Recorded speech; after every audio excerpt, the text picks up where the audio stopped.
Hello friends, কেমন আছো সবাই? আশা করছি সবাই খুব ভালো আছো, আর আমিও খুব ভালো আছি। দুর্গাপুজো কিন্তু আর এক মাসও বাকি নেই, তাই ভাবলাম আজকে একটু শপিং করতে বেরোই।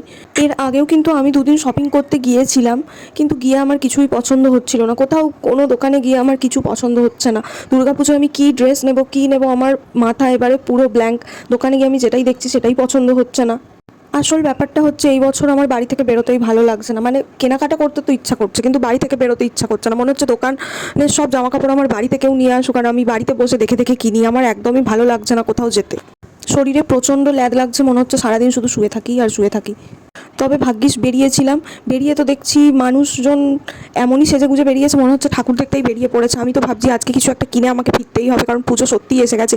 এরপরেও যদি আমি ল্যাদ খাই তাহলে মনে হয় পুজো শেষ হয়ে যাবে, আর আমি ভেবেই যাবো যে কী কিনবো কী কিনবো। এখন শুধু ভাবি বিয়ের আগে আমি কত হাঁটতাম, 7 টাকা টোটো ভাড়া বাঁচানোর জন্য কত দূরে দূরে হেঁটে কোচিং যেতাম। আর এখন তো সব জায়গায় আমার বর গাড়ি করে নিয়ে যায়, তাও আমার সেইটুকু গাড়িতে বসে যাব সেইটুকু যেতেও আমার ল্যাদ লাগছে, যেতে ভালো লাগছে না। মানে কি পরিমাণ আমি অলস হয়ে গেছি এখন শুধু ভাবি।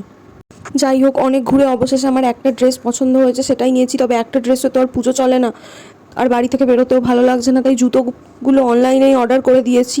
কিন্তু জামাগুলো কিনতে তো দেখি আরেকদিন বেরোতেই হবে।